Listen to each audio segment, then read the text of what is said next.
Mainly जो हमारा focus आज होने वाला है वो है ट्रेनिंग पे होने वाला है कि हमें सीखना पड़ेगा।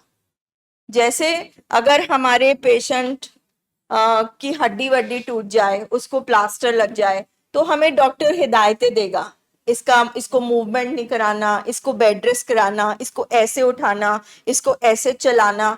इसी तरह से किसी भी बीमारी में डॉक्टर गाइडेंस देता है, ट्रेनिंग देता है। हार्ट के पेशेंट के लिए ये करना, डायबिटीज के पेशेंट के लिए ये करना। इसी तरह जो दिमागी बीमारी के पेशेंट हैं, दिमागी बीमारियां जैसे डिप्रेशन, एडिक्शन और anxiety issues, bipolar disorder, schizophrenia, paranoid, किसी को शक की बीमारी हो गई है, किसी को डिल्यूजन्स हो गए हैं, किसी को आवाजें सुनाई दे रही हैं, किसी को चीजें दिख रही हैं, किसी को अजीब अजीब सोचें आ रही हैं। तो ये सारी की सारी जो बीमारियां ये यहाँ से दिमाग से आती है। एडिक्शन मैंने बोला, एडिक्शन भी एक तरह की दिमागी बीमारी है। हाँ, तो ये सेल्स क्या है, हमारे ब्रेन में सेल्स है ना। हमारे ब्रेन में कनेक्शन है, एक तरह से इलेक्ट्रिक करंट चलता है। आप सोचो एक सर्किट है ब्रेन के अंदर, ठीक है। ये जो सर्किट है इसका काम है पूरी तरह से कनेक्टेड होके चलना। बीमारी में ये सर्किट ब्रेक हो जाता है, टूट जाता है। तो हमारे जब ट्रीटमेंट होता है, जो हमारे सिनेप्टिक कनेक्शन होते हैं, जो अंदर एक सर्किट होता है, वो सबसे पहले जुड़ना शुरू होता है, फिर उसके बाद चलना शुरू होता है, ठीक है। सो पहले जो साइंटिफिक रिसर्च हुई थी उसके हिसाब से ब्रेन कभी चेंज नहीं हो सकती थी, ये खोजा गया था। मगर आज की डेट में दवाइयों की सपोर्ट से और ट्रेनिंग की सपोर्ट से एक प्रोसेस है न्यूरोप्लास्टिसिटी।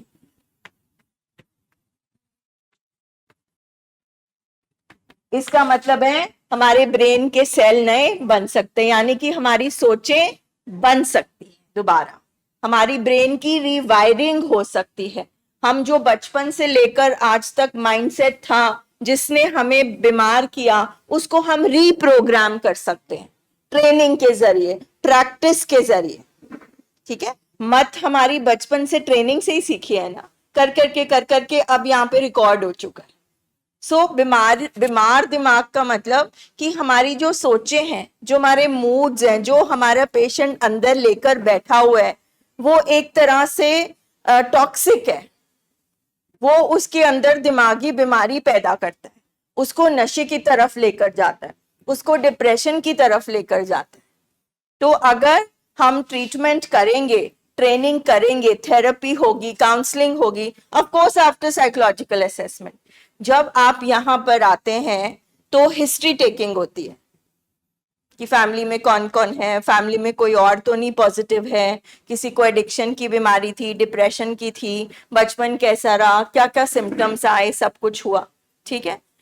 और साथ में क्या होता है, पेशेंट की साइकोलॉजिकल असेसमेंट, जैसे अल्ट्रासाउंड होता है, जैसे स्कैन होता है, जैसे बाकी टेस्ट होते हैं, इसी तरह से साइकोलॉजिकल टेस्ट होते हैं जिनको कहते हैं साइकोमेट्रिक असेसमेंट।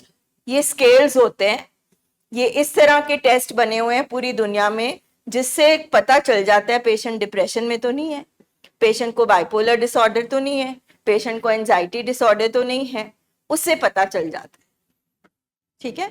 तो वो सारी चीजें जब डॉक्टर एनालाइज करता है, साइकेट्रिस्ट, साइकोलॉजिस्ट, जब फैमिली डायनामिक्स हर चीज को असेस करता है, तो उसके बाद ये इस हम चीज पे पहुंचते हैं कि डायग्नोसिस क्या है, असेसमेंट क्या हुई और क्या बीमारी है इसकी। अब उसके अकॉर्डिंग कौन सी दवा देनी है और कौन सा ट्रेनिंग देना है। अगर वो जरूरत से ज्यादा हंस रहा है, जरूरत से ज्यादा बोल रहा है, चुप ही हो गया है, जैसा पहला था एकदम बदल गया है, अगर वो ज्यादा चिड़चिड़ा हो गया है, अगर वो ज्यादा अग्रेसिव हो गया है, अगर वो अजीब अजीब बातें कर रहा है, जैसे कि तुम मेरे बारे में प्लानिंग कर रहे हो, तुम मेरे खाने में डाल के कुछ कर रहे हो, तुम मेरे बारे में बातें कर रहे हो, अगर उसको बहुत डाउट हो रहे हैं चीजें, तो उससे पता चलता है। तभी इसको इनविजिबल बीमारी कहते हैं कि जो इसकी फर्स्ट स्टेज होती है वो अंदर ही चल रही होती है, इतनी नहीं बड़ी होती है, जब वो बढ़ती है तो वो बाहर आती है।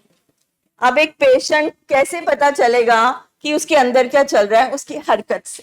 सो yes, behaviour is important sign, ठीक है। WHO भी कहता है कि अगर 15 दिन से हम एक माइंड स्टेट में रहते हैं, जैसे 15 दिन हो गए उदासी जा ही नहीं रही, वो सोचे जा ही नहीं रही, तो इसका मतलब है अब आपको एक बार साइकोलॉजिस्ट के पास जाने की जरूरत है।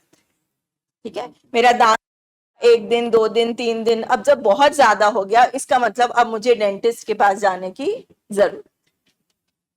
ठीक है, तो ये साइंस हमें सिम्टम कैसे दिखते हैं, बिहेवियर से, कैसे चल रहा है, कैसे बोल रहा है, कैसी इसकी रूटीन है, इसकी पढ़ाई में हर्जा होने लगा, इसके काम में हर्जा होने लगा, इसकी सबसे लड़ाई होने लगी, ये दुनिया से कट रहा है, तो इन सारी चीजों से हमें पता चलता है।